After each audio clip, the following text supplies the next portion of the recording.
Saat pertama kali wanita itu meminta keempat suami hewannya untuk menemaninya tidur, mereka menghindar seperti melihat hantu. Suami hewan macan kumbang buru-buru bilang dia alergi betina, radius 1 kilometer ada betina dia bisa biduran.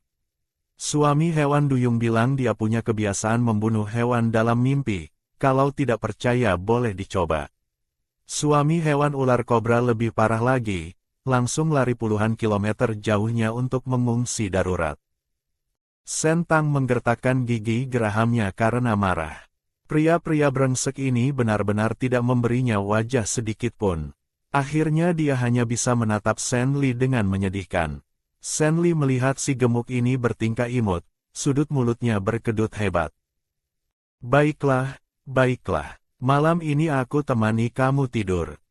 Bagus sekali. Kak Senli memang paling baik padaku. Melihat Sentang tiba-tiba memanggilnya, kakak, Senli sempat tertegun sejenak. Panggilan ini sudah sangat asing baginya. Tatapannya yang rumit jatuh pada wajah gemuk Sentang. Setidaknya dia sekarang sudah berubah, tidak lagi tak tertolong. Memikirkan hal itu, sudut bibirnya melengkung membentuk senyum menawan. Kakak tentu saja harus lebih merawatmu. Kata-kata ini membuat telinga Sentang serasa hamil, wajahnya tanpa sadar merona merah. Benar-benar rubah perusak negara, sangat pandai menggoda orang. Saat itu Xiao Jing melirik wajah Sentang yang merah seperti pantat monyet, lalu menatap Senli dengan tatapan aneh, membatin rubah genit ini sedang kumat lagi. Saat tidur di malam hari, Senli mengambil 2 bantal dan menaruhnya di tengah tempat tidur sebagai pembatas. Suara lembutnya mengandung peringatan. Malam ini tidur yang sopan, tidak boleh melewati bantal. Saat bicara, Sentang juga merasakan niat membunuh yang jelas dari lawannya. Dia mengangguk cepat tanda mengerti. Saat ini suara sistem terdengar di benaknya. Selamat tuan rumah, tingkat kesukaan Senli bertambah 10. Sentang gembira dalam hati, menatap Senli dengan mata berbinar. Benar saja, rubah ini yang paling mudah ditaklukkan. Senli bertemu dengan tatapan antusiasnya, seketika mengerutkan kening, mengira Sentang punya niat buruk padanya lagi. Segera setelah itu terdengar peringatan di benak Sentang. Peringatan, tingkat kesukaan Senli ada tren menurun. Harap tuan rumah segera hentikan perilaku bucin. Sentang buru-buru menarik pandangannya, pura-pura tidur dengan patuh. Senli melihat dia tidak ada gerakan lain, baru berbaring dengan tenang. Namun karena ork jantan bertarung seharian di siang hari, malam harinya mereka butuh penenangan spiritual. Jadi saat ini dari luar tenda terdengar suara pasangan yang sedang melakukan penyatuan. Sentang yang mendengarnya jadi agak bereaksi. Dia diam-diam melirik Senli yang memunggunginya, tidak tahu apakah dia sudah tidur atau belum. Padahal Senli juga sama sekali belum tidur. Dia menekan gejolak di hatinya, bangun dengan wajah dingin dan meninggalkan pesan, aku keluar ganti shift, lalu pergi meninggalkan tenda. Namun setengah jam setelah Senli pergi, baru saja Sentang mau tertidur, dia dibangunkan oleh alarm sistem. Tuan rumah cepat bangun, ada orang yang mau mencelakaimu. Kantuk Sentang seketika hilang.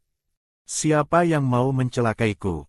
Dia bangun dan melihat keluar dengan panik. Namun detik berikutnya tanah di bawah kakinya retak. Sebuah tangan kasar tiba-tiba menarik pergelangan kakinya dan menyeretnya ke dalam lubang.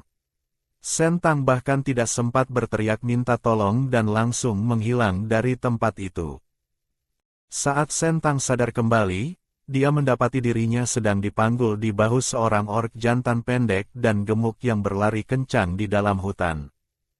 Siapa kamu? Apa yang mau kamu lakukan? Ork tikus tanah itu menjawab sambil menyeringai. Kalau mau menyalahkan, salahkan dirimu menyinggung orang yang tidak boleh disinggung. Nona Siyin khusus mengutusku untuk membereskanmu. Aku cuma dibayar untuk bekerja, terimalah nasibmu. Wajah Sentang menjadi suram. Dia tahu Siyin selalu menaruh dendam padanya, tapi tidak menyangka dia benar-benar berani bertindak. Ork tikus tanah itu membawanya ke sebuah lembah terpencil. Dilihat dari ketinggian, di bawah sana penuh dengan makhluk polusi yang hitam pekat. Ork tikus tanah itu melempar Sentang begitu saja ke tanah.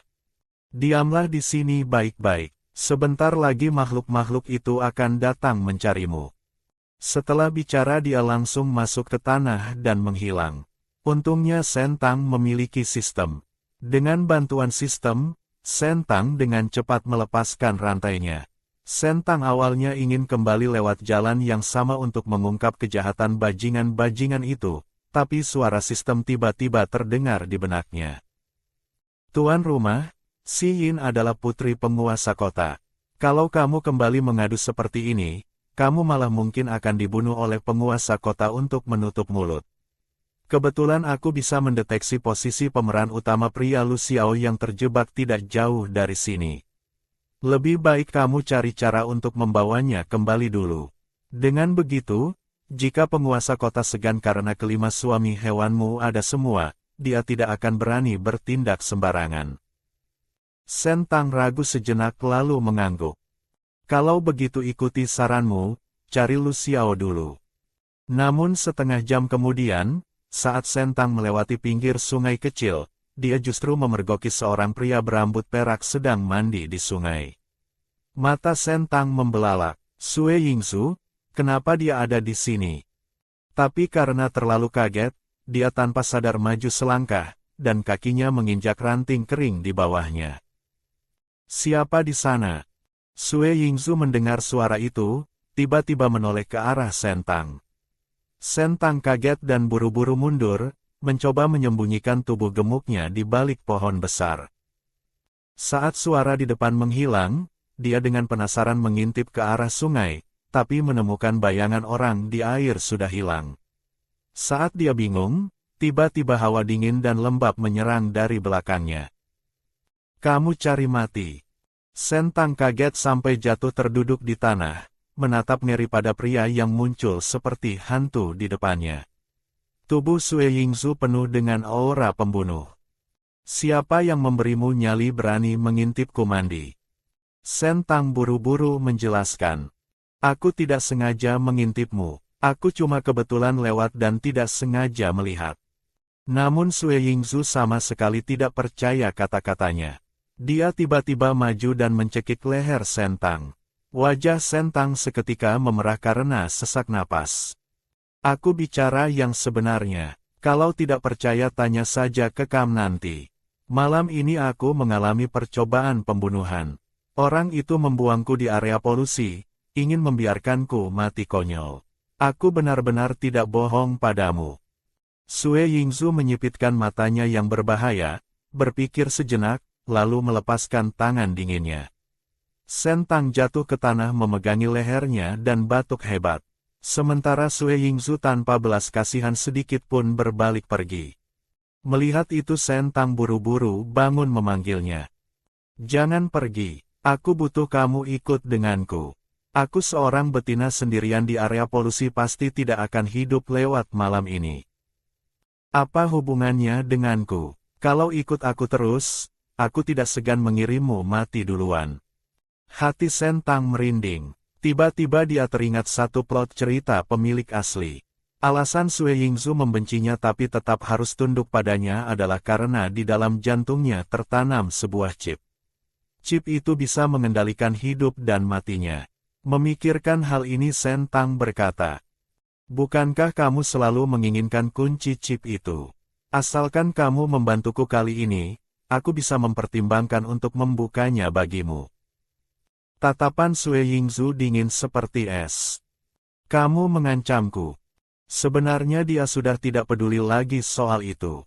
Paling buruk mati bersama, lagi pula dia juga tidak ingin hidup. Sentang buru-buru menjelaskan. Bukan ancaman, hanya negosiasi. Sue Yingzu menatapnya cukup lama, kilatan penuh arti melintas di matanya, entah apa yang dipikirkannya. Sesaat kemudian dia berkata pelan. Boleh, kamu mau aku membantumu apa? Mengawalmu kembali ke Kam. Sentang menggelengkan kepala. Aku ingin kamu mengantarku ke pabrik terbengkalai.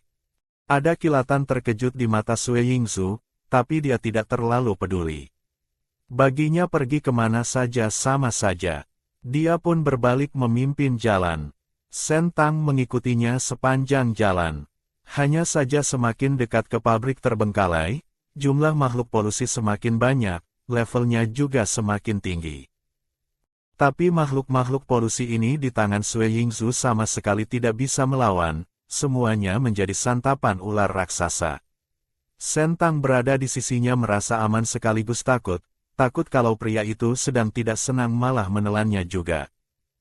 Setelah berjalan cukup lama, Sue Yingzu bertanya, "Di mana sebenarnya kunci itu?" Mendengar itu hati Shen Tang bergetar. Sebenarnya dia juga tidak tahu di mana kuncinya. Meskipun chip itu ditanam oleh pemilik asli, dia tidak punya ingatan soal itu. Dia cuma murni menggunakan alasan ini untuk memancingnya agar mau bekerja. Tiba-tiba Sue Yingzu menghentikan langkahnya. Shen Tang yang belum sadar hampir menabraknya. Dia dengan perasaan bersalah mengalihkan pandangan. Sue Yingzu menatapnya dengan mengejek. "Kamu tidak mau bilang atau sebenarnya tidak tahu sama sekali? Kamu berubah banyak belakangan ini, seperti orang yang benar-benar berbeda." Mendengar itu hati Shen Tang panik luar biasa. Jangan-jangan Sue Yingzu menyadari sesuatu. Saat dia sedang mencari alasan untuk berkelit, pria itu berbalik tidak lagi melihatnya, melainkan melihat ke depan dan perlahan mengucapkan satu kata. "Sampai." Shen Tang berjalan mendekat dan baru menyadari di depan adalah tebing. Di bawah tebing adalah hutan lebat yang luas. Siluet pabrik terlihat tidak jauh di bawah langit yang suram. Tinggi begini bagaimana turunnya? Shen Tang memaki dalam hati. Begitu menoleh, dia bertabrakan dengan wajah pria itu yang dingin dan menyeramkan. Sistem di kepalanya tiba-tiba mengeluarkan peringatan melengking. Peringatan, tingkat kesukaan pemeran utama pria Sue Yingzu anjlok. Saat ini sudah masuk fase terhitamkan. Shen Tang ketakutan hingga pupilnya mengecil, langsung lari. Namun detik berikutnya dia ditarik kembali ke tepi tebing oleh Sue Yingzu. Sue Yingzu benar-benar membenci wajah gemuk ini sampai ke titik ekstrim. Tidak hanya penuh kebohongan, tapi juga munafik dan jelek. Tapi tidak peduli siapa dia sudah tidak peduli. "Matilah kau." Sudut bibirnya melengkung membentuk senyum mematikan. Detik berikutnya dia tanpa ragu melempar Shen Tang ke jurang. Saat itu ketakutan akan kematian menyelimuti seluruh tubuh Shen Tang. Untungnya suara sistem terdengar tepat waktu. Terdeteksi tuan rumah menghadapi bahaya fatal. Memicu sistem perlindungan. Tubuh Shen Tang seketika diselimuti cahaya hijau tipis, membungkusnya di tengah, membuatnya melayang turun perlahan seperti bulu, dan mendarat dengan aman di dasar tebing. Saat cahaya hijau menghilang, Shen Tang jatuh terduduk di tanah lemas. Wajahnya pucat, pandangannya kosong. Pengalaman hampir mati sesaat tadi membuatnya butuh waktu lama untuk sadar. Tidak disangka suami hewan ular itu benar-benar berniat membunuhnya. Shen Tang gemetar seluruh tubuh, penuh amarah. Namun tepat saat itu, gerombolan serangga yang sangat padat keluar dari dalam tanah di sekitarnya. Wajah Shen Tang pucat pasi, bulu kuduknya berdiri semua. Dia buru-buru mengeluarkan botol obat serangga dari tas sistem dan menyemprotkannya gila-gilaan. Serangga yang terkena semprotan langsung mati massal. Serangga di dekatnya sangat takut pada aroma semprotan itu dan lari kocar-kacir. Setelah beberapa serangga mutan mati, muncul berbagai warna inti kristal di tanah. "Tuan rumah, ini adalah inti kristal yang ditinggalkan oleh polutan yang mati. Jika dimakan oleh ork, bisa dengan cepat memulihkan energi kekuatan ork." Shen Tang terkejut senang, ini panen tak terduga. Dia buru-buru mengumpulkan inti kristal ini ke dalam tas otak cahayanya. Sepanjang jalan dia memunguti lebih dari 300 butir kristal. Ketika Shen Tang melewati pagar dan sampai di luar gerbang pabrik, dia memungut sebatang besi berat, dan memukulkannya keras-keras ke gerbang pabrik yang berkarat. Apakah ada orang? Saat ini di dalam pabrik Para ork yang pakaiannya compang camping dan penuh luka tergeletak di tanah tak bergerak. Ada ork yang samar-samar mendengar suara, merangkak bangun dari tanah dan melihat keluar jendela. Seketika matanya yang suram berkilat cerah. "Saudara-saudara, cepat lihat keluar. Ada orang mengetuk pintu di gerbang." Mendengar itu beberapa ork dengan setengah percaya bangun. Mereka melihat seorang betina bertubuh gemuk sedang memegang tongkat memukul pintu di luar gerbang. Sentang memukul setengah hari tapi tidak ada yang buka pintu, dia mengira salah tempat. Tapi detik berikutnya pintu besi terbuka sedikit celah. Segera setelah itu dia ditarik masuk ke dalam pabrik oleh sebuah tangan. "Kalian masih hidup, syukurlah. Aku terus mencari kalian." Sentang melihat pasukan yang hilang kontak itu masih hidup, hatinya lega. "Apakah kamu ork bantuan yang dikirim tempat perlindungan?" Para ork menatap Sentang dengan tatapan penuh harap. "Pasukan bantuan segera datangkan." "Bagus sekali, tempat perlindungan tidak melupakan kami." Sentang melihat tatapan penuh harap para ork, memutuskan mengatakan yang sebenarnya. "Tidak, kalian sudah ditinggalkan. Pasukan bantuan yang dikirim tempat perlindungan diserang dan sudah kembali ke rute asal. Aku tidak sengaja terdampar di sini." Semua orang tertegun, wajah mereka penuh kebingungan dan kekosongan. Sentang berkata lagi, "Aku mau bertemu kapten kalian." "Mau bertemu kapten? Apa hubunganmu dengannya?" "Aku pasangannya, Sentang." Begitu kata-kata ini keluar, tatapan semua ork menjadi penuh selidik. "Kamu bukan makhluk polusi di luar yang menyamarkan. Kami semua pernah lihat Sentang. Meskipun kamu memang jelek juga, tapi jauh lebih mendingan daripada si gemuk Sentang itu." Sentang pusing 7 keliling. Dia terpaksa mengeluarkan otak cahayanya, membuka halaman informasi pribadi dan menunjukkannya pada mereka. "Aku benar-benar Sentang. Setelah memulihkan kekuatan spiritual tingkat C, aku ikut pasukan ke area polusi. Lalu terjadi sedikit kecelakaan, aku terdampar di dekat sini, lalu tidak sengaja bertemu kalian." Ork yang bingung itu mengucek matanya, memastikan tidak salah lihat.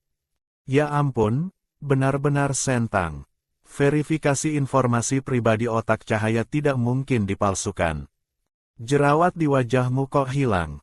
Kulitnya kok jadi bagus begini? Kelihatannya juga tidak segemuk dulu. Benar-benar aneh." Orang-orang bertanya dengan heran. "Stop, stop, stop." Sentang buru-buru menghentikan mereka. "Lu Xiao sekarang di mana? Aku ada urusan dengannya." Seorang prajurit bergegas bangun untuk memberitahu Lu Xiao. Sekitar setengah jam kemudian, Sentang melihat sosok tinggi besar yang sudah lama tidak dilihatnya itu. Tubuh Lu Xiao terlihat agak kurus dibandingkan saat pertama bertemu, tapi tetap tegak dan kokoh seperti pohon cemara, tenang dan mantap. Saat Lu Xiao melihat Sentang, wajah dinginnya yang jarang berekspresi menunjukkan sedikit keterkejutan. Jelas-jelas pertemuan terakhir kali, Lu Xiao masih ingat tubuhnya yang hitam, gemuk, dan bengkak. Baru setengah bulan tidak bertemu, kulitnya ternyata jadi putih dan halus, badannya juga tidak sebengkak dulu. Wajah Lu Xiao tetap datar. "Kenapa kamu ke sini? Makhluk mutan sudah mengepung seluruh pabrik terbengkalai.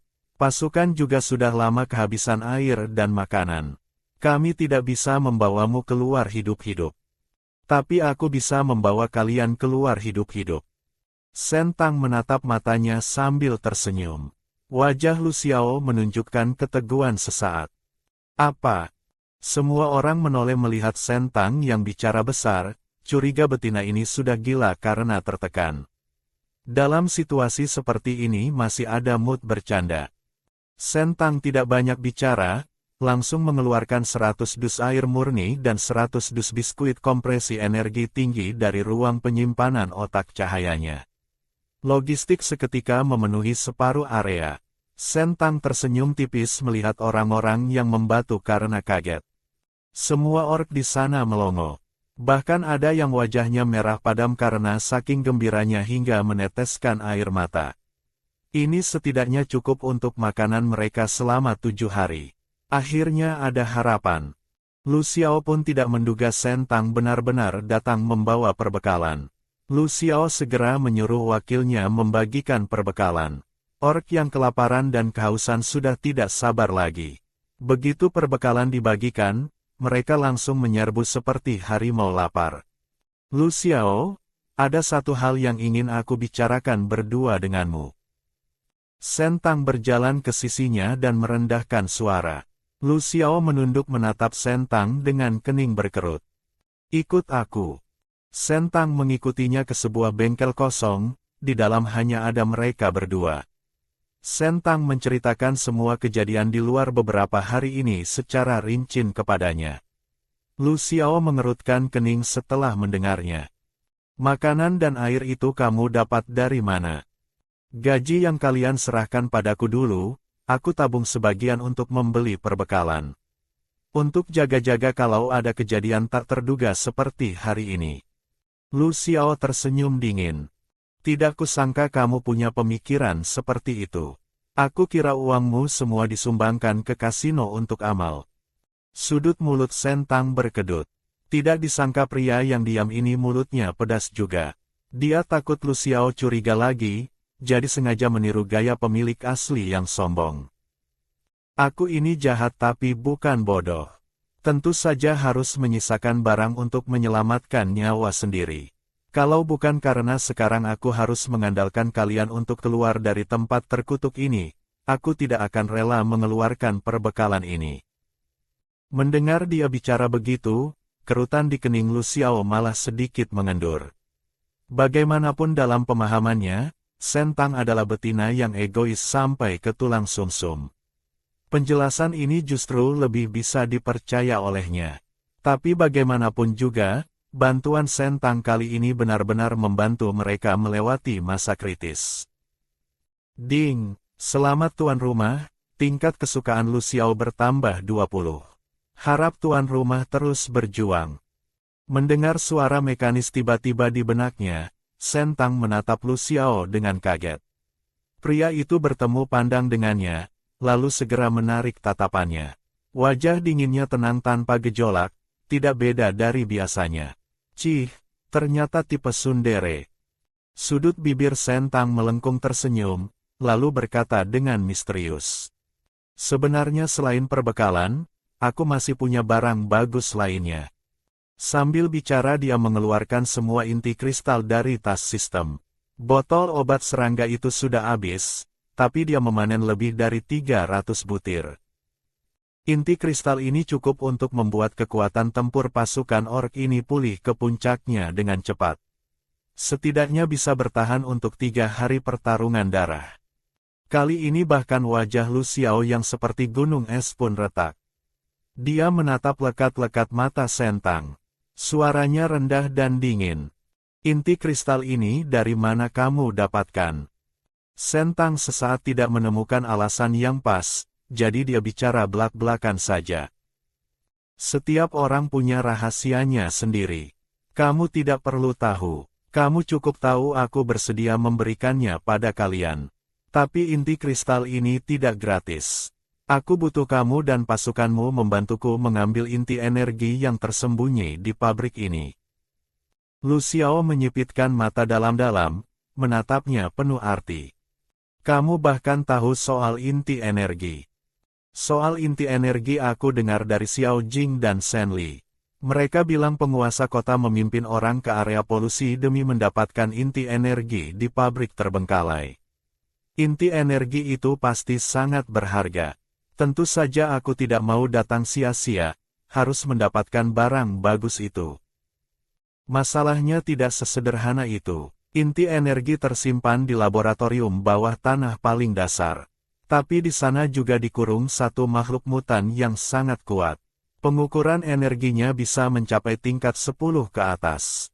Bahkan jika pasukan memulihkan kekuatan tempur puncaknya, gabungan mereka semua bukan tandingannya. Hati Shen Tang sangat menyayangkan, tapi dia juga bukan orang yang cari mati. Kalau benar-benar tidak bisa dikalahkan, ia terpaksa menyerah. Inti kristal ini pun tidak ada gunanya buat Sentang, jadi dia berikan saja semua ke Lu Xiao untuk meningkatkan tingkat kesukaan.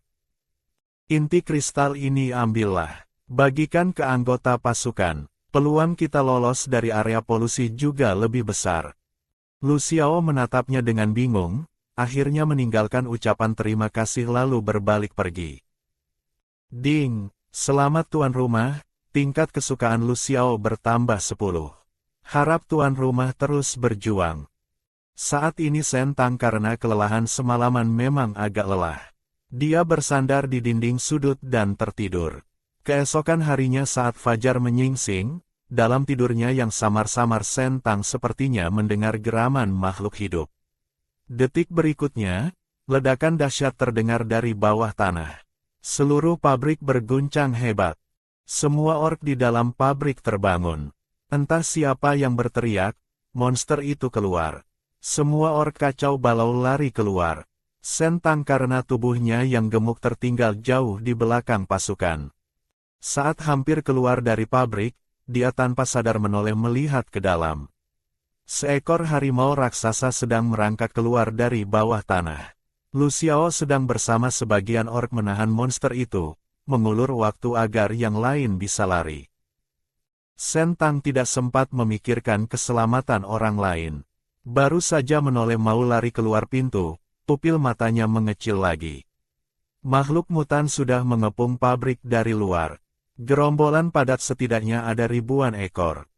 Gawat, makhluk-makhluk mutan ini mendengar keributan dan keluar semua. Depan ada serigala, belakang ada harimau. Kali ini kita benar-benar tamat. Situasi di tempat Lu Xiao juga tidak optimis. Monster tingkat 10 itu sudah membunuh beberapa ork tingkat tinggi berturut-turut. Sentang memutar otak dan punya ide. Dia berteriak keras ke arah Lu Xiao. Pancing monster itu keluar. Para ork yang hadir mendengar suaranya memaki dalam hati. Apakah wanita gemuk ini sudah gila? Spesies mutan tingkat tinggi bisa mengendalikan spesies mutan yang lebih rendah. Begitu mereka bergabung, bukankah mereka akan mati lebih cepat?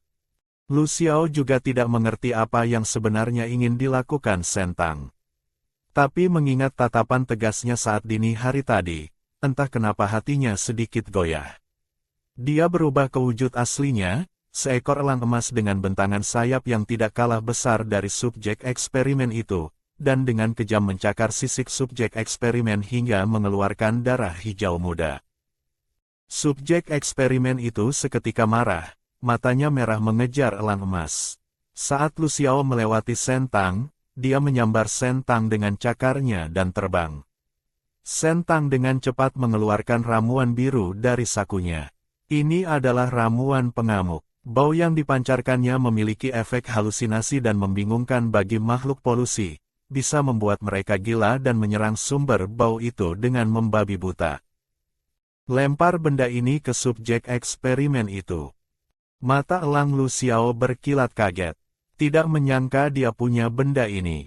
Lu Xiao segera menggunakan cakar lainnya mengambil ramuan itu dan melemparkannya ke tubuh subjek eksperimen. Para ork yang sedang bertarung mati-matian dengan makhluk mutan tiba-tiba menyadari makhluk-makhluk itu kehilangan minat pada mereka. Mengalihkan target serangan, meraung dan menyerbu ke arah subjek eksperimen itu. Subjek eksperimen mengeluarkan raungan marah yang tajam, satu cakaran menghantam ke bawah. Seketika belasan makhluk mutan hancur menjadi bubur daging. Melihat adegan ini, para ork segera mengambil kesempatan untuk lari keluar. Saat Lu Xiao berniat membawa Sentang pergi, dia menepuk cakar keras seperti baja itu dengan panik. Jangan pergi dulu. Turunkan aku dulu. Sentang, sekarang bukan waktunya kamu bertingkah. Kalau tidak pergi sekarang nanti terlambat. Suara rendah Lu Xiao mengandung sedikit kemarahan.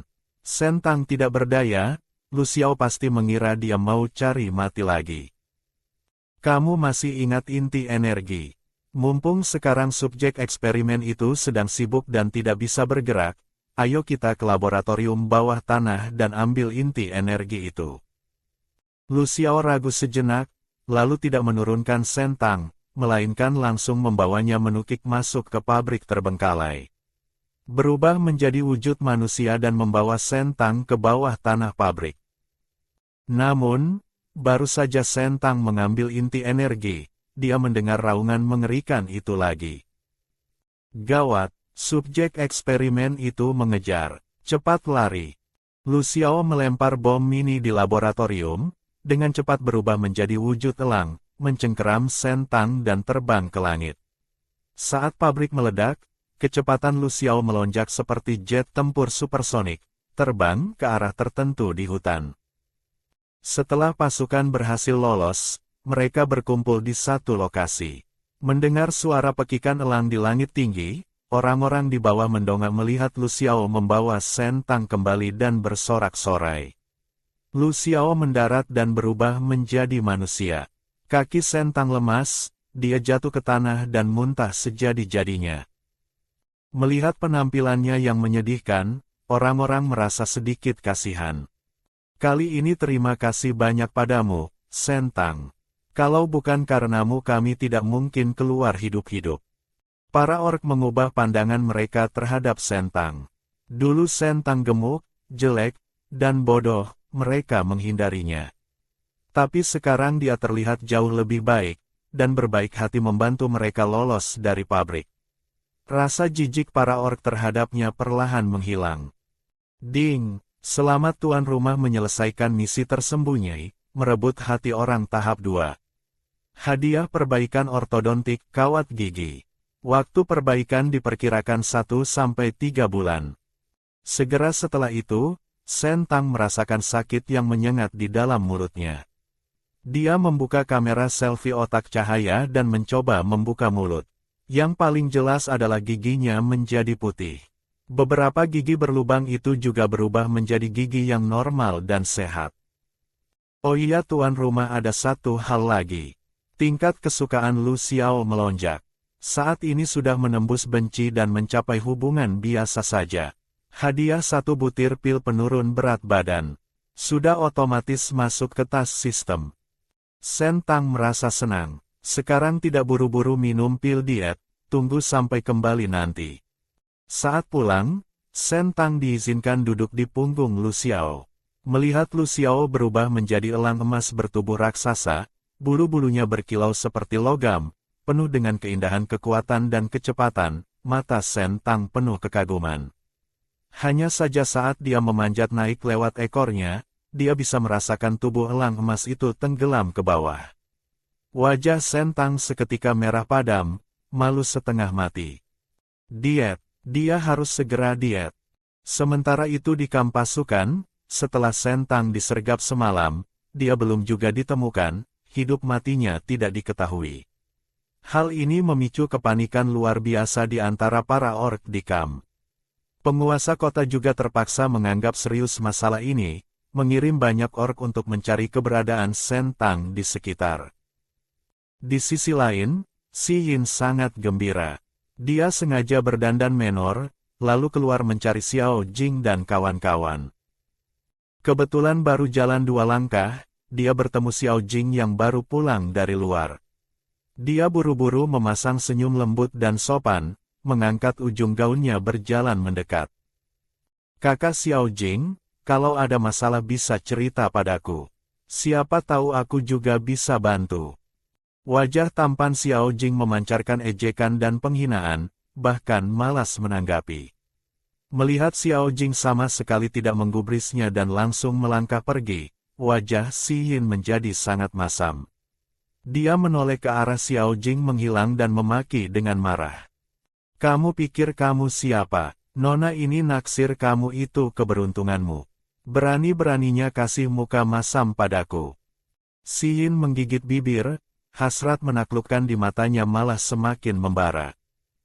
Sementara itu setelah Xiao Jing bertemu Shen Li dan Laide, ketiganya saling pandang dan menggelengkan kepala. Sekitar sini sudah dicari semua, masih belum ketemu. Wanita gemuk itu benar-benar pandai membuat repot kita. Hilang juga bagus. Kedepannya pangeran ini jadi tenang, tidak perlu melihatnya lagi. Meskipun mulut Laide bicara pedas, wajahnya tidak menunjukkan kegembiraan. Dia berbalik dan berjalan lagi ke arah luar hutan. Wajah Xiao Jing dingin, tidak terbaca emosinya, tekanan udara di sekitarnya sangat rendah. Mata Shen Li memancarkan rasa bersalah, menyalahkan dirinya sendiri karena tidak menjaga orang dengan baik. Saat dia berniat mencari ke tempat yang lebih jauh, dia melihat Sui Yingzu berjalan dari tidak jauh. Ular ini biasanya datang tak diundang pulang tak diantar, tidak disangka hari ini muncul. Shen Li berjalan mendekat dan bertanya, "Kamu sering keluyuran di luar, pernah lihat Shen Tang tidak? Dia hilang semalam." Sui Yingzu meliriknya sekilas, menjawab datar, "Tidak." Shen Li menghela napas kecewa. Sui Yingzu mengangkat alis menatap Shen Li dengan penuh minat. Meskipun tidak tahu obat apa yang diberikan betina itu pada mereka beberapa hari ini sampai mereka begitu peduli, tapi sayang sekarang mereka selamanya tidak akan menemukannya. Tiba-tiba otak cahaya mereka bersamaan menerima pesan dari penguasa kota. Xiao Jing melirik sekilas, lalu wajah tampannya menunjukkan keterkejutan. Lu Xiao dan pasukannya sudah kembali. Dan mereka juga membawa Shen Tang kembali. Sui Yingzu juga melihat pesan dari penguasa kota. Wajahnya yang dingin dan datar menunjukkan ketidakpercayaan. Dia jelas-jelas melempar betina itu ke jurang dengan tangannya sendiri. Bagaimana mungkin dia masih hidup? Shen Li memperhatikan perubahan ekspresi sesaat Sui Yingzu. Bibir tipisnya tersenyum tipis, mendekat dan bertanya sambil tersenyum. "Yingzu, ada yang kamu sembunyikan dariku ya?" Sui Yingzu meliriknya dingin, tidak menanggapi Shen Li, berbalik hendak pergi. Shen Li menatap mata Sui Yingzu yang tidak wajar, lalu melangkah menuju alun-alun sementara dengan suasana hati yang baik. Shen Tang benar-benar beruntung dan bernyali besar. Ayo, sebagai suami hewannya kita harus pergi melihatnya. Sekalian tanya siapa yang mencelakainya. Sui Yingzu mendengar kalimat terakhir rubah itu, langkahnya terhenti. Tangan yang tergantung di sisi tubuhnya mengepal lalu melonggar. Akhirnya dia berbalik dan pergi ke alun-alun bersama ketiga orang itu. Lu Xiao memimpin pasukannya kembali ke pasukan induk. Dari kejauhan Shen Tang melihat penguasa kota membawa sekelompok orc menyambut mereka. Di kerumunan itu Shen Li, Laide, dan Xiao Jing juga hadir. Ketiganya bertubuh tegap dan berwajah tampan dengan ciri khas masing-masing, dengan mudah menjadi pusat perhatian. Namun kemudian Shen Tang melihat Sui Yingzu di belakang mereka, senyum di wajahnya membeku. Sui Yingzu juga melihat Shen Tang. Saat tatapan mereka bertemu, jantung Shen Tang berdegup kencang. Dia memalingkan muka pura-pura tidak melihatnya. Sui Yingzu sedikit mengerutkan kening. Sepanjang jalan dia sudah membayangkan banyak kemungkinan. Betina gemuk ini mungkin akan menunjuknya sebagai pelaku di depan umum. Jika tidak ada halangan, setelah kembali ke kota dia akan dijebloskan ke penjara atau bahkan ditembak mati. Atau mungkin dia akan meraung histeris, bertanya gila-gilaan kenapa dia melakukan itu. Tapi dia tidak melakukan itu semua. Dia dengan dingin mengabaikannya. Eksekusi mati tidak menakutkan, proses menunggu eksekusi itulah yang paling menyiksa. Sui Yingzu yang pesimis dan penyendiri sudah lama tidak ingin hidup. Daripada menjadi anjing hina yang dirantai, lebih baik sebelum mati menggigit tuannya untuk mati bersama. Dia lebih suka si gemuk ini menjatuhkan vonis mati padanya sekarang, daripada sengaja menggantungnya. Apa sebenarnya yang ingin dia lakukan? Memikirkan cara membalas dendam dan menyiksanya. Mata Sui Yingzu berkilat rumit. Untuk pertama kalinya dalam hidupnya sebagai orc, dia tidak bisa menebak betina yang dangkal dan bodoh ini. Sui Yingzu menatap lekat sosok gemuk itu. Bahkan dia sendiri tidak menyadari, muncul rasa ketertarikan yang belum pernah ada sebelumnya terhadap Shen Tang. Ding, selamat tuan rumah. Tingkat kesukaan Sui Yingzu bertambah 20. Saat ini benci 80. Harap tuan rumah terus berusaha. Mendengar suara sistem yang tiba-tiba di benaknya, Sentang pusing 7 keliling. Ular ini benar-benar sakit otak ya. Dia merendahkan diri menjilatnya, tingkat kesukaan malah anjlok, bahkan ingin membunuhnya. Didiamkan malah tingkat kesukaannya naik pesat. Setelah Sentang kembali ke tenda diiringi perhatian orang-orang, dia mengoleskan sedikit krim kecantikan dari sistem. Baru saja mau tidur siang, notifikasi sistem terdengar di benaknya. Ding, selamat tuan rumah menyelesaikan misi cabang, membantu pemeran utama pria Lu Xiao lolos dari bahaya. Hadiah 1 kali perbaikan fitur wajah. Tuan rumah dapat memilih salah satu bagian wajah untuk disesuaikan sesuai keinginan. Penampilan setelah penyesuaian akan langsung berlaku. Mendengar perkataan sistem, tanpa pikir panjang Sentang meminta sistem menyesuaikan matanya. Baik tuan rumah, mohon tunggu sebentar. Sekitar setengah jam kemudian, Sentang membuka mata lagi dan bercermin. Dia mendapati mata bengkaknya yang asli hilang, berganti menjadi sepasang mata double eyelid kecil yang terbuka seperti kipas. Matanya memikat dan berair, ujung matanya sedikit naik, memberikan kesan menggoda. Dan berkat efek krim kecantikan beberapa hari ini, jerawat hitam di wajahnya pada dasarnya sudah hilang. Sentang, kamu sudah tidur. Saat itu dari luar tenda terdengar suara Sen Li dan yang lainnya. Hati Sentang bergerak, tidak tahan ingin melihat reaksi pria-pria brengsek ini. Dia buru-buru masuk ke dalam selimut dan berteriak ke arah pintu. Belum tidur, ada apa? Sen Li menyingkap tirai tenda dan melangkah masuk perlahan. Melihat betina yang berbaring memunggunginya di atas matras tidur, suara lembutnya mengandung permintaan maaf. Malam itu salahku. Aku tidak seharusnya pergi di tengah jalan. Kalau tidak, kejadian seperti itu tidak akan terjadi. Tidak apa-apa, ini bukan salahmu. Kalau mau disalahkan ya orang yang mencelakaiku di belakang layar. Sentang berbalik dan memberikan senyum lembut menenangkan padanya. Sen Li bertemu pandang dengannya, suaranya tiba-tiba berhenti. Mata rubahnya tertegun sesaat, pupil merah delimanya sedikit membesar.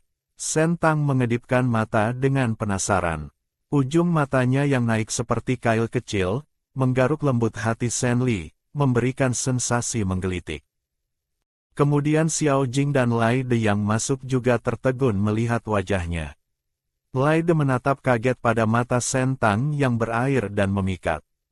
Kenapa hari ini terlihat sangat cantik? Ujung mata yang naik itu seperti kail kecil, membuat jantungnya berdetak 2 kali lebih cepat. Mata emas Xiao Jing yang dalam dan jahat juga memancarkan kilatan penuh arti.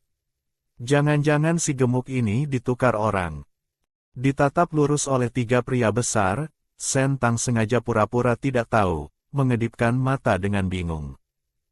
Kalian lihat apa? Ada sesuatu di wajahku. Tang kecil, kamu belakangan ini sepertinya jadi jauh lebih cantik. Sentang sengaja memanyunkan bibir. Di mata kekasih keluar Cleopatra, di mata musuh keluar monster buruk rupa. Dulu kalian punya prasangka padaku, jadi lihat aku di mana-mana salah. Sekarang aku sudah bertobat, kalian tentu saja merasa aku lebih cantik dari sebelumnya. Ketiga pria itu terdiam sejenak. Alasan yang mengada-ada ini meskipun konyol, tapi terdengar masuk akal juga. Sentang seolah tidak melihat tatapan aneh ketiga pria itu, bertanya dengan santai. Kalian tiba-tiba datang ke sini mau apa? Jangan-jangan mau tidur bareng denganku. Mimpi, mau tidur bareng denganmu. Wajah tampan Xiao Jing seketika suram, malas melihatnya lagi. Benar saja, si gemuk ini masih mesum dan tidak tahu malu seperti dulu. Mengonfirmasi bahwa dia tidak ditukar orang. Kami datang mau tanya apa yang terjadi malam itu. Kamu tahu siapa yang membawamu pergi? Lai De mengatupkan bibir. Besok pagi penguasa kota juga mungkin akan menanyaimu soal ini, jadi kami datang tanya kamu dulu. Sentang menggelengkan kepala. Tidak boleh memberitahu penguasa kota masalah ini. Malam itu yang mencelakaiku adalah putrinya, Xiyin. Dia mengirim ork tikus tanah menculikku dan membuangku di area polusi. Wajah ketiga pria itu seketika menjadi masam. Memang mereka tidak suka Sentang, tapi orang luar membulinya, bukankah itu sama saja tidak menghargai mereka? Si Yin adalah putri penguasa kota. Kalau hal ini diberitahukan ke penguasa kota, dia tidak hanya tidak akan menegakkan keadilan untuknya, bahkan mungkin takut masalah ini akan merusak reputasi putrinya, lalu diam-diam menyingkirkan Sentang. Sentang menguap. Aku mau istirahat. Kalau tidak ada urusan lain silakan pergi. Tang kecil, aku hampir kehilanganmu sekali. Mutlak tidak akan membiarkan hal seperti itu terjadi kedua kali.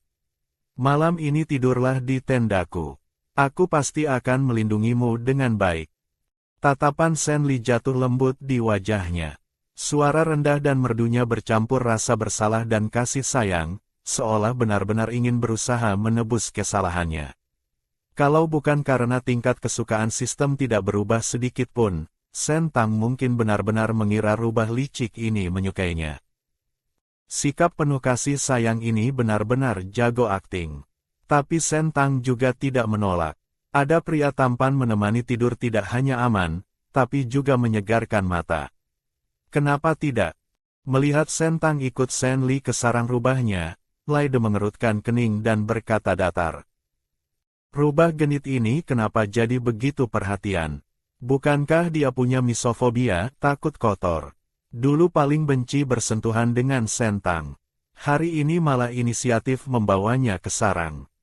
Biarlah, lagi pula ada yang mengawasi si gemuk itu juga bagus. Biar dia tidak iseng muncul di depanku. Xiao Jing melipat tangan dengan sikap malas, mengangkat bahu tidak peduli.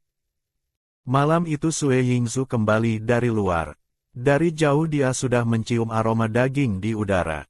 Jakunnya bergerak, lidah ularnya menjulur bergetar pelan. Melihat para ork berkelompok 5 atau 6 orang memanggang di api unggun. Di sekitar Sentang lebih banyak lagi ork yang mengerumuni, dengan rendah hati minta diajari teknik memanggang daging sambil bersenda gurau. Dia sedikit mengerutkan kening. Kapan hubungan si gemuk ini dengan orang lain jadi sebaik ini? Kemudian dia mendapati Xiao Jing, Lu Xiao, Laide, dan Sen Li juga ada di sana. Biasanya mereka menghindar dari si gemuk ini. Sekarang malah duduk mengelilinginya, bahkan dengan rajin membantu memotong daging dan mencuci sayur. Sentang juga terus menyuapi mereka daging panggang. Pemandangan hangat dan harmonis ini sedikit menyakiti mata Sue Yingzu. Muncul rasa kesal tak terkatakan di hatinya. Dia adalah ork yang tersingkir dari kelompok. Wajah Sue Yingzu dingin, rahangnya mengeras, tekanan udara di sekitarnya dingin menakutkan. Sentang merasakan tatapan suram dan dingin jatuh padanya. Tidak perlu mendongak dia tahu siapa itu. Dia menggembungkan pipinya, senyumnya malah semakin lebar. Dia mengobrol dan tertawa dengan Sen Li di sebelahnya, sengaja menganggap ular tertentu sebagai angin lalu. Ular bau itu berani mendorongnya ke jurang. Penjilat juga punya harga diri. Dia malas menjilatnya lagi. Sen Li yang menyaksikan semuanya bisa merasakan dengan jelas suasana di antara keduanya tidak beres. Bibir merahnya menyunggingkan senyum penuh arti. Tang kecil, Yingzu berdiri sendirian di sana, kelihatannya sepi dan kasihan sekali. Mau panggil dia ke sini makan sesuatu tidak? Saat itu sistem juga mengingatkan Sentang bahwa tingkat kesukaan Sue Yingzu ada tren menurun. Sentang sangat kesal dalam hati. Dengan pasrah dia memanggang beberapa tusuk sate. Baru saja mau bangun mengantarkannya ke Sue Yingzu, tapi begitu mendongak, sosok pria berambut perak itu sudah menghilang sejak lama. Cih, perginya cepat sekali. Baguslah, dia tidak perlu memaksakan diri bersikap ramah pada orang dingin. Sentang tidak mendengar berita kenaikan zat kebencian, jadi dia duduk kembali dan malas mempedulikannya lagi. 7 hari kemudian pasukan kembali ke kota. Hal pertama yang dilakukan Sentang setelah sampai di rumah adalah meminum pil diet. Ding! Selamat tuan rumah turun berat badan 15 kg. Sekarang 81,5 kg. Sentang menatap cermin dengan penuh kekaguman. Harus dibilang pil diet buatan sistem benar-benar mengerti hati wanita. Yang harus kurus jadi kurus, yang harus gemuk jadi gemuk. Daging tumbuh di tempat yang seharusnya. Namun belum lama Sentang senang, suara sistem terdengar lagi. Ding, sekarang merilis misi cabang baru untuk tuan rumah, dapatkan kulit ular hasil ganti kulit Sue Yingsu. Hadiah buku panduan pembuatan obat penekan. Sistem, kamu gila ya? Kalau mau membunuhku bilang saja langsung. Sentang marah setengah mati. Sue Yingsu adalah budak hewan buas yang dibeli pemilik asli dari pasar gelap saat kecil. Sejak kecil dipukuli dan dimaki olehnya. Kemudian dia dipaksa menjadi suami hewannya. Hatinya sangat benci dan dendam padanya. Kalau tidak, malam itu dia tidak akan mendorongnya ke jurang. Dan kulit ular hasil ganti kulit ork ular biasanya hanya diberikan kepada pasangan yang diakui. Mana mungkin Sue Yingsu memberikan kulit ularnya padanya. Sistem mengingatkan dengan ramah. Meskipun dia tidak inisiatif memberikannya, tuan rumah bisa menggunakan cara lain untuk mengambilnya. Maksudmu mencuri atau merampok? Otaknya kemasukan air baru berani merampok barang dari tangan ork tingkat 8. Misi ini tidak wajib, tuan rumah boleh menolak. Tapi hadiahnya adalah buku panduan pembuatan obat penekan. Lewat kesempatan ini tidak ada lagi kesempatan lain. Di dunia hewan, begitu ork mengalami mania spiritual, butuh penenangan dari betina. Tapi dunia hewan ini jantan banyak betina sedikit. Sebagian besar ork jantan tidak berhak punya istri. Jadi meskipun ork elit kelas menengah, setiap tahun juga menghabiskan banyak koin untuk membeli obat penekan sebagai pengganti penenangan betina. Tapi obat penekan produksi kekaisaran besar memiliki berbagai efek samping. Sedangkan obat penekan buatan sistem adalah obat penekan sempurna yang sudah diperbaiki. Begitu dipasarkan, tuan rumah akan untung besar. Hati Sentang bergolak hebat. Nanti setelah dia kembali ke kekaisaran pasti akan bertemu pemeran utama wanita asli, Shen Li. Dia sebagai peran pendukung wanita yang hanya jadi tumbal, jika ingin melawan pemeran utama wanita, harus memiliki kekuatan sendiri. Obat penekan tidak hanya bisa dijual dengan harga tinggi untuk mengumpulkan aset, siapa tahu juga bisa menarik ork untuk bekerja padanya. Baik, aku terima misi ini. Semakin besar ombak, semakin mahal ikannya. Sentang merenung cukup lama dan akhirnya menerima misi tersebut.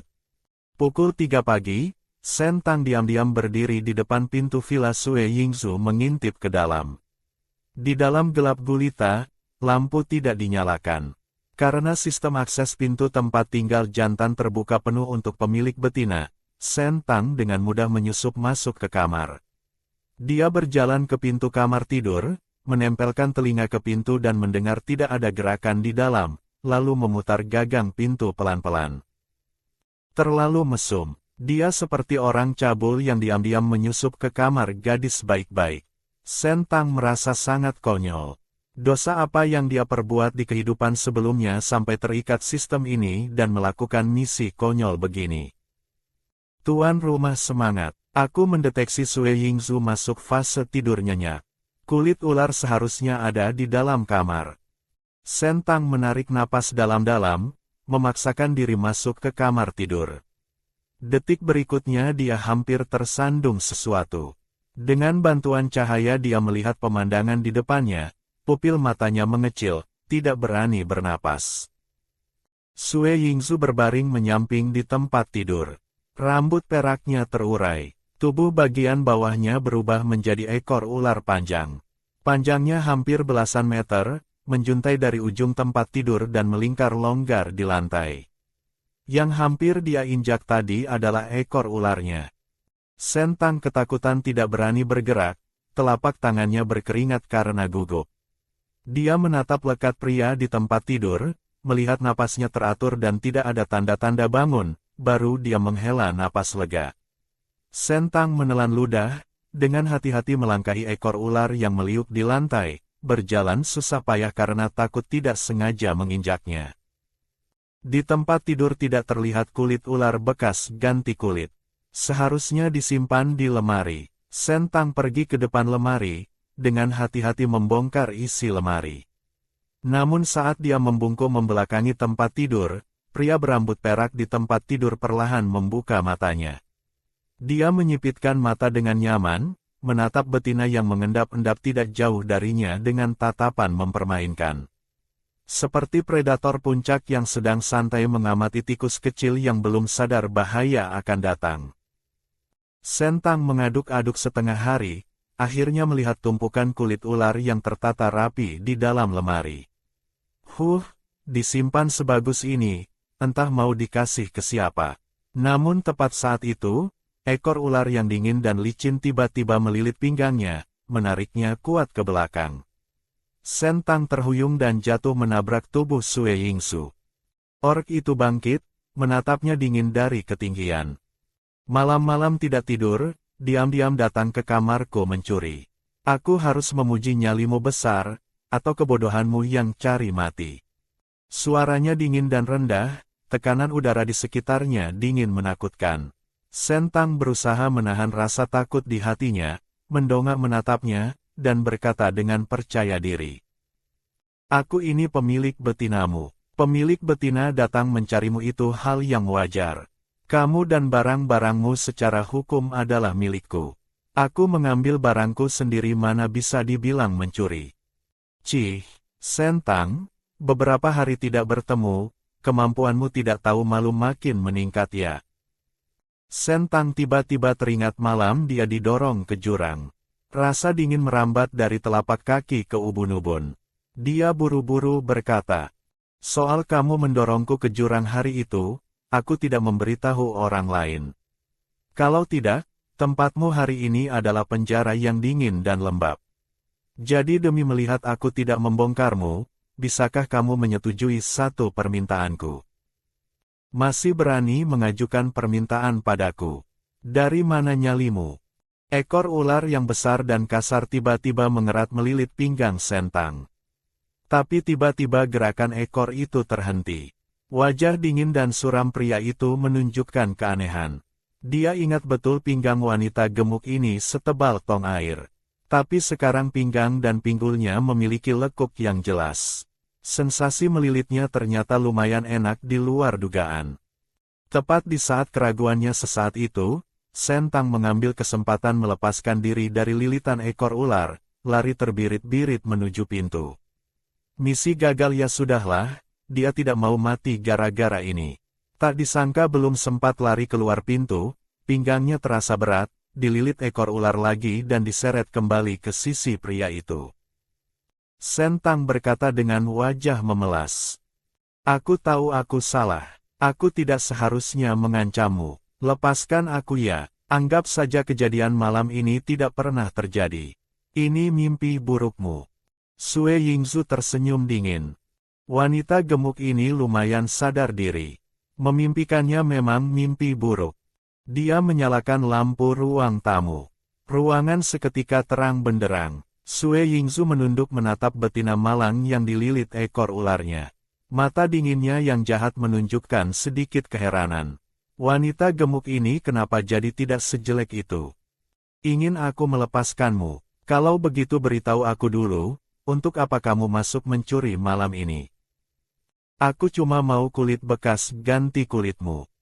Mendengar itu mata Sue Yingsu berkilat tak percaya. Kamu mau kulit ularku buat apa? Sentang juga penasaran bertanya pada sistem dalam hati. Iya, kamu kurang kerjaan ya. Ngotot menyuruhku mengambil kulit ularnya buat apa? Tuan rumah, jantan memberikan kulit ularnya pada betina idaman melambangkan cinta. Tuan rumah kan memang pemilik betinanya, mengambil kulit ularnya itu wajar. Kamu mau aku mati bilang saja. Kalau aku pakai alasan ini, kamu pikir Sue Yingsu akan percaya? Maka sistem memberikan alasan yang masuk akal lagi. Yingsu kekuatannya hebat, kekuatan khususnya istimewa. Kulit ularnya mengandung auranya, memiliki efek intimidasi terhadap makhluk mutan di bawah tingkat 8. Jadi mencuri kulit ularnya untuk dibawa, hanya untuk menambah lapisan perlindungan di area polusi. Alasan ini lumayan juga. Benar saja, setelah mendengar alasan ini, lilitan ekor ular Sue Yingzu sedikit melonggar. Shen Tang mengambil kesempatan untuk menyelinap keluar. Melihat aura membunuh yang mengerikan di tubuh orc itu menghilang, dia memberanikan diri memeluk tumpukan kulit ular dari lemari, lalu lari secepat kilat keluar. Waktu itu kamu mencelakaiku begitu parah, kali ini anggap saja sebagai tebusan dosa. Aku janji ke depannya mutlak tidak akan mengganggumu lagi. Saat Sue Yingzu melamun sebentar, betina itu sudah mengambil barang dan lari tanpa jejak. Tubuh penuh lemak itu larinya cepat juga. Wajah Sue Yingzu aneh. Wanita gemuk ini tengah malam bertaruh nyawa datang ke sini, benar-benar cuma mau ambil kulit ular. Ding, selamat tuan rumah, tingkat kesukaan Sue Yingzu bertambah 10. Sekaligus selamat tuan rumah menyelesaikan misi cabang, mendapatkan kulit ular Sue Yingzu. Hadiah buku panduan pembuatan obat penekan. Shen Tang yang lari pontang-panting mendengar 2 notifikasi sistem berturut-turut, hatinya terkejut. Tidak disangka tingkat kesukaannya malah naik. Dia kira ular itu bakal marah gila dan tingkat kesukaannya anjlok lagi. Setelah kembali ke tempat tinggal, Shen Tang kelelahan fisik dan mental. Dia jatuh ke tempat tidur dan langsung tidur pulas. Keesokan paginya, Shen Tang sedang duduk di meja makan menyantap sarapan, suara sistem tiba-tiba terdengar di kepalanya. Tuan rumah, 1 kabar baik, 1 kabar buruk. Mau dengar yang mana dulu? Dengar kabar baik dulu. Kabar baiknya adalah tingkat kesukaan target belakangan ini meningkat signifikan. Hubungan Xiao Jing sekarang benci 10. Shen Li biasa saja 95. Lai De biasa saja 20. Lu Xiao biasa saja 20. Sue Yingzu benci 70. Bagus, bagus. Tunggu sebentar, lalu kabar buruknya. Kabar buruknya adalah saat ini penguasa kota Silun dan Si Yin sedang merencanakan untuk menyingkirkanmu. Di satu sisi khawatir karena Si Yin gagal membunuhmu waktu itu takut meninggalkan bukti. Di sisi lain penguasa kota Silun sudah menyelidiki bahwa kamulah yang mengambil inti energi. 3 hari lagi dia akan menggunakan alasan berburu untuk memindahkan kelima suami hewan keluar kota. Lalu Si Yin akan menangkapmu untuk diinterogasi lalu dibunuh untuk menutup mulut. Terakhir memfitnah makhluk polusi di luar kota yang menyerang. Shen Tang ketakutan setengah mati. Ayah dan anak ini bersekongkol jahat menyerangnya. Tuan rumah, penguasa kota Silun adalah orc puncak tingkat 8. Di bawahnya masih ada ratusan prajurit kepercayaan. Jika kamu ingin melawannya, kamu harus memanfaatkan beberapa hari ini untuk meningkatkan tingkat kesukaan suami hewan, memeluk paha mereka. Tapi waktunya sudah mepet. Tingkat kesukaan Xiao Jing dan Sue Yingzu masih di tahap benci. Shen Tang sementara tidak punya nyali menemui ular itu. Jadi siang harinya dia memasak sedikit makanan, berniat mencari Xiao Jing untuk menaikkan tingkat kesukaan. Namun saat dia sampai di tempat latihan tentara siang itu dan bertemu Xiao Jing, pihak lawan masih memasang wajah tidak sabar seperti sebelumnya. Lupa bagaimana peringatanku dulu, kalau tidak ada urusan jangan datang mencariku. Taruh makanannya di sini dan cepat pergi. Aku sibuk sekali. Shen Tang menggertakkan gigi gerahamnya. Sikap pria anjing ini buruk sekali. Awalnya diberi makanan enak masih bisa nambah tingkat kesukaan, tapi akhirnya pria bau ini dimanjakan sampai ambangnya makin tinggi. Sekarang masak pun tidak nambah tingkat kesukaan. Tiba-tiba dia memutar bola mata dan tersenyum licik. Ngomong-ngomong, sejak kamu kembali dari medan perang, belum pernah melakukan penenangan spiritual kan? Bagaimana kalau malam ini kita janjian? Xiao Jing membuka mulut ingin menolak. Tapi tiba-tiba teringat rasanya saat dia lepas kendali waktu itu dan ditenangkan secara spiritual olehnya. Tatapan dinginnya menatap Sen Tang bolak-balik. Wanita gemuk sepertimu punya hati sebaik ini. Sedikit-sedikit panggil gemuk. Pria anjing ini benar-benar minta dihajar. Sen Tang memutar bola matanya. Percaya tidak percaya, malam ini cuma satu kesempatan. Kalau tidak aku cari Sen Li dan yang lainnya. Suami hewanku bukan cuma kamu seorang. Lain kali mau giliran juga belum tentu sampai padamu. Wajah tampan Xiao Jing menjadi hitam. Si gemuk ini sudah janji kencan dengannya, ternyata masih memikirkan jantan lain. Benar-benar masih mesum dan genit seperti dulu. Bibir tipisnya terkatup rapat, tidak bilang menolak atau setuju, hanya berkata datar. Latihanku sore ini belum selesai. Tunggu aku kembali baru bicara. Sudut bibir Sen Tang melengkung. Artinya dia setuju. Jadi Sen Tang berbalik dan langsung pergi ke tempat tinggal Xiao Jing. Melihat peralatan fitness yang berserakan di sudut villa, serta pistol yang baru dirakit separuh di meja kopi, Sen Tang membatin dalam hati. Orang ini kelihatannya memang seperti maniak kekerasan. Malam harinya saat Xiao Jing pulang dari latihan di luar, dia berniat mandi dulu. Tapi baru saja dia menarik ikat pinggang kulitnya hendak melepas celana, tiba-tiba dia melihat gundukan di tempat tidur. Wajahnya berubah drastis karena kaget. Setelah melihat jelas siapa wanita di tempat tidur itu, dia meraung dengan wajah hitam. Sen Tang, gelinding turun dari sana. Sen Tang yang sedang tidur nyenyak terbangun, mengucek rambutnya yang berantakan dan mendongak. Sekilas dia melihat celana dalam pria itu yang berwarna merah muda. Wajahnya tertegun. Xiao Jing, dasar cabul bau. Berani buka celana di depan betina. Warnanya pink lagi. Urat di dahi Xiao Jing menonjol, hampir pingsan karena marah pada wanita gemuk ini. Dia dengan cepat mengikat kembali ikat pinggangnya. Masih berani bilang aku cabul. Sen Tang, punya malu sedikit tidak? Diam-diam masuk rumah orang tidur, kulihat nyalimu makin besar ya. Bukankah kamu yang menyuruhku kembali dan menunggu? Aku tunggu dari sore sampai malam, ngantuk sekali, makanya tidur di kasurmu. Tidak kusangka kamu pelit sekali. Xiao Jing tertegun disindir begitu. Dia waktu itu cuma asal bicara. Tidak disangka betina ini benar-benar datang ke rumah menunggunya. Memikirkan hal itu, betina ini ternyata lumayan tulus. Nadanya pun sedikit melembut. Kalau begitu cepat mulai saja. Cepat selesai cepat pergi. Sambil bicara dia berjalan kembali ke ruang tamu, duduk di sofa. Sen Tang mendengus, memanyunkan bibir dan duduk di sebelahnya. Ujung jarinya memancarkan cahaya putih tipis. Helaian kekuatan spiritual masuk ke dalam tubuhnya.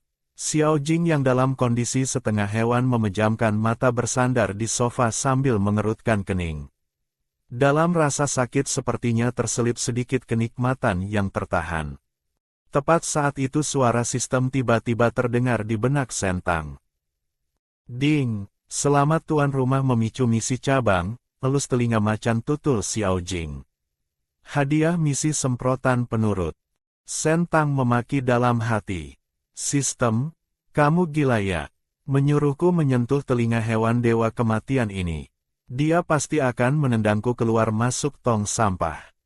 Tuan rumah jangan lupa, tingkat kesukaannya tinggal sedikit lagi lepas dari benci. Berusahalah sedikit lagi. Sudut mulut Sen Tang berkedut. Tapi hadiahnya semprotan penurut, kedengarannya alat yang bagus. Dia lumayan menginginkannya. Jadi Sen Tang pura-pura tidak sengaja, jarinya menyentuh lembut telinga macan tutul hitam bulat di antara rambut Xiao Jing. Ternyata hangat, berbulu, dan empuk. Rasanya enak sekali. Sen Tang belum pernah mengelus kucing besar loh. Saat itu pria di sofa tiba-tiba membuka mata, langsung mencengkeram tangan Sen Tang. Mata emasnya dingin dan marah besar. Tanganmu ini kalau tidak mau lagi, tuan besar ini bisa memotongnya untukmu. Aku tidak sengaja, ada kontak fisik penenangan spiritual baru lebih efektif.